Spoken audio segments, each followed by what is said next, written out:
안녕하세요. 증시브리핑 한혜솔입니다.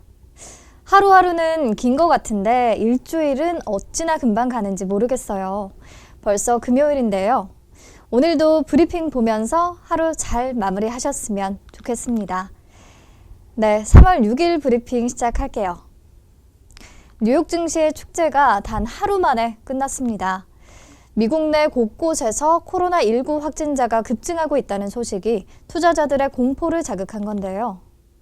워싱턴주에 이어서 캘리포니아주도 비상사태를 선포했고, 뉴욕에서는 밤새 확진자가 11명이 늘어나면서 모두 22명이 됐습니다. 이에 월가의 공포지수로 불리는 변동성 지수는 전거래일보다 23.85%나 급등세를 보였고요.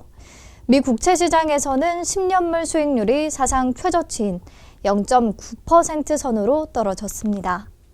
사실 어제 주식시장이 급등할 때에도 국채 수익률은 오히려 떨어졌거든요. 채권은 수익률과 가격이 반대로 움직인다는 거 아시죠? 수익률이 떨어졌다는 것은 가격이 그만큼 많이 올랐다는 걸 의미하거든요.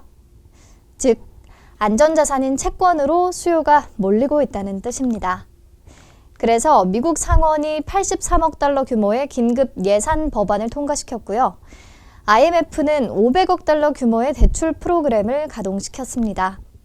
하지만 증시에는 큰 영향을 주지는 못했죠. 네, 뉴욕 증시 상황이 이렇게 좋지는 않은데 유럽 증시도 마찬가지입니다. 코로나19 사태의 대응책으로 금리가 인하되더라도 큰 경기 부양 효과를 기대하기는 어려울 것이라는 전망이 나오는데요. 시장은 다음 주 유럽 중앙은행이 기준금리를 0.01%포인트 인하할 것으로 기대를 하고 있고요. 이렇게 되면 유로존의 기준금리는 0%에서 마이너스 0.1%로 낮아집니다. 그런데 현재 코로나 사태는 소비 둔화뿐 아니라 공급망의 충격까지 동원하고 있잖아요. 그래서 금리 인하가 경기 부양에 효과를 낼 수 있을지 의문이 든다는 거죠. 대내외적으로 코로나19가 지긋지긋하게 괴롭히는 상황인데요. 오늘 국내 증시, 뉴욕 증시의 여파로 급락세입니다. 1시 22분 현재 코스피 2.39%, 코스닥은 1.79% 내림세고요. 외국인 기관 양시장에서 모두 주식을 팔아치우고 있습니다. 종목별로는 일본의 한국인 입국 제한 강화 조치에 쌍방울과 모나리자 등 일본 불매운동 관련주들이 오랜만에 눈에 띄네요. 다른 특징주들은 키워드로 확인할게요. 오늘 첫 번째 키워드, 코로나 감염국들 SOS, 진단키트 보내달라. 마스크와 온라인 교육 등등 수많은 코로나19 관련 섹터를 지나서 예상대로 진단키트 관련주, 그리고 백신 치료제 관련주들의 매수세가 몰리는 모습인데요. 특히 진단키트를 생산하는 국내 기업에 세계 주요국들의 긴급 주문 요청이 쇄도하고 있다고 합니다. 대표적으로 유전자 진단키트 전문기업 시젠에 따르면 유럽연합을 중심으로 세계 30여 개 국가로부터 최근 진단키트 주문이 몰려들고 있다고 해요. 30여 개 국가 중에는 이탈리아와 독일, 스페인, 프랑스, 영국, 스위스 등 유럽 국가의 기업들뿐 아니라 이스라엘과 사우디아라비아, 또 아랍에미리트 연합 등 이런 국가들도 포함되어 있는 것으로 알려졌습니다. 또 이 중 10여 개국은 정부 차원에서의 긴급 요청도 강하게 들어오고 있는 상황이라고 하네요. 그래서 시젠은 지난달 말까지만 해도 하루 생산 물량의 10%가량을 수출로 돌렸었는데 이번 달 들어서 수출 비중을 25%까지 늘려나가고 있습니다. 송파 생산 공장은 24시간 내내 생산 성비를 가동하고 있다고 하네요.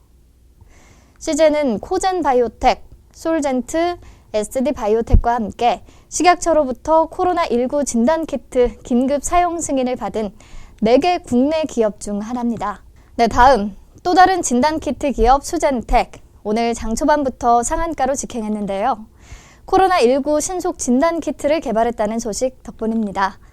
혈액으로 감염 여부를 10분 내에 진단할 수 있다고 하는데요. 특히 혈액 기반이기 때문에 무증상 감염자 판명까지도 가능해서 혹시 모를 잠재적 감염자도 선별해낼 수 있는 것이 큰 장점입니다. 또 별도의 격리된 검사 시설이 아닌 일반 의료 현장에서 진단도 가능합니다.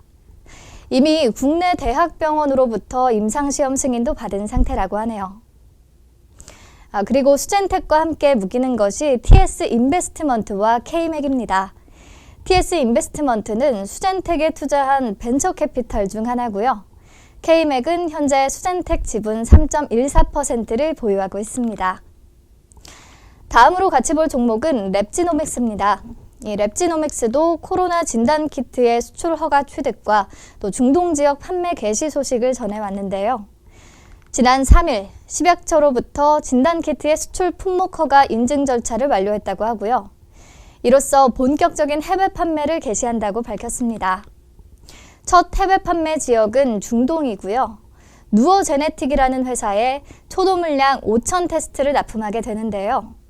누어제네틱은 랩지노믹스의 중동 지역 판매 대리점 중에 하나고요. 카타르와 이란, 또 바레인, UAE, 또 레바논 등 국가의 의료기관에 의료기기와 진단 서비스를 납품하는 업체입니다. 최근 코로나19 감염으로 국가 위기 상황에 있는 이란, 그리고 그 인접국들과 거래를 유지하고 있어서 판매 확대가 전망이 되네요. 네, 다음은 진단키트 개발업체는 아니고요. 각종 바이러스 진단키트에 쓰이는 원료를 생산하는 기업인데요. 파미셀입니다. 코로나19 진단키트 수요가 증가하면서 원료 수주가 대폭으로 증가하고 있다고 하는데요. 특히 미국의 서머 피셜 사이언티픽으로부터 뉴클레오시드의 대규모 수주를 따냈습니다. 뉴클레오시드는 핵산을 구성하는 단위고요. 각종 바이러스 진단키트, 그리고 감염병 진단시약, 유전자 치료제 신약의 주 원료로 쓰입니다. 서머피셔는 파미셀로부터 제공받은 뉴클레오시드를 가공해서 전 세계 제약사와 연구소로 공급하고요. 네, 이번 수주로 파미셀의 매출이 엄청 확대될 것으로 예상이 되는데요. 작년에 뉴클레오시드 총 매출이 71억 원이었거든요. 그런데 3월 초 현재까지 이미 71억 원의 78%가 넘는 55억 원의 매출을 확보한 상태입니다.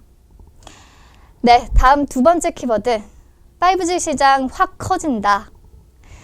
어제 과학기술정보통신부 장관과 SK텔레콤, 또 KT, LG U+ 대표가 모여서 긴급 간담회를 개최했는데요.